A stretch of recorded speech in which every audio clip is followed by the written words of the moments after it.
சொல்ல மாட்டேன். அன்பான தேவ பிள்ளைகளே, எல்லாம் நல்லா இருக்கிறீங்களா?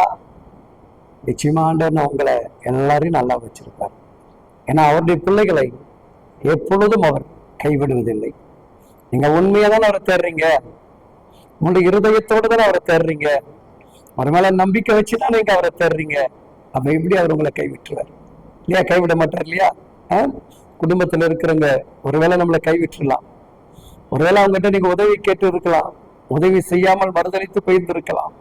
ஆனா இவர்கிட்ட கேட்கும்போது இவர் ஒருபோதும் உங்களை மறுதளிக்க மாட்டார், கைவிடவும் மாட்டார். நிச்சயமாக உங்க குரலை கேட்டு உங்களுக்கு அவர் பதில் கொடுப்பார். நீங்க உண்மையாக அவரை கூப்பிடனாதான் மெயின். நீங்க உண்மையாக அவரை நேசிக்கணும். அங்கதான் நீங்க உலகத்துல நிறைய மனுஷர்களை உண்மையா நேசிச்சிருப்பீங்க, அவங்களால நிறைய ஏமாற்றம் அடைஞ்சிருப்பீங்க. இந்த ஒரு நிமிஷம் உங்க இருதயத்தை கிறிஸ்துவின் பக்கமாக திருப்பி அவருக்கு உண்மையாக இருந்து பாருங்க, அவர் உங்களோடு கூட இடைபடுவார். வேதம் சொல்லுகிறது, சங்கீதம் 145 அதிகாரம் 18 வேத வசனங்கள் இவ்விதமாக சொல்லுகிறது, படிக்கிறதை கேளுங்கள், கர்த்தர் உங்களோடு கூட இருந்து இந்த வார்த்தை உறுதிப்படுத்துவாராக.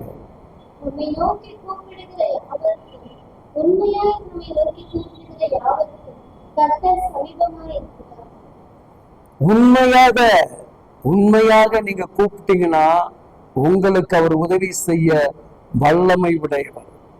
என் அன்பு சகோதர சகோதரிகளே, ஏனோதானமாக பிரச்சனைக்காக மற்ற காரியத்திற்காக இந்த கிறிஸ்துவை கூப்பிடணும் என்று எண்ணாதீங்க. முழு இருதயத்தோடு நன்மையோ தீமையோ எவைகள் வந்தாலும் என் ஆண்டவருக்காக நான் உண்மையும் உத்தமமாக வாழுவேன், உத்தமமாக இருப்பேன் என்கின்ற ஒரு தன்னம்பிக்கை வைராகியத்தை உனக்குள் நீ வளர்த்து கொள்ளும் பொழுது உன் குரலை கேட்கிற தேவன் உண்டு. இன்றைக்கு தேவனுடைய வார்த்தையை தீர்க்க தரிசனமாக உங்களுக்கு வருகிறது. இந்த நேரத்துல நீங்கள் எதற்காக நீங்கள் தேவ சமூகத்தை நோக்கி பார்த்து நீங்கள் கூப்பிட்டு கொண்டு இருக்கிறீர்களோ அந்த கூப்பிடுதல் இன்றைக்கு உண்மையாக இருக்கும் என்று சொன்னார். பரிசுத்த தேவன் உங்களுக்கு ஒத்தாசை தயவு செய்து உங்களை மேன்மைப்படுத்தி உங்க தலைகளை உயர்த்த போகிறார்.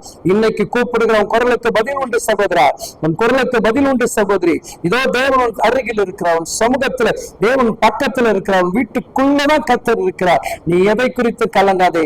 உன் உண்மையான கூக்குரலுக்கு உண்மையான கூப்பிடுதலுக்கு இப்போது தேவனிடத்திலிருந்து செவி திறக்கப்பட்டு பதிலாக வந்து கொண்டிருக்கிறது. பெற்றுக்கொள்ளுங்கள், நன்மை ருசியுங்கள், இன்னும் கடவுளுக்கு உண்மையாக இருங்கள். கர்த்தர் உங்கள் யாவரையும் காத்துக் கொள்வார். Amen. God bless you.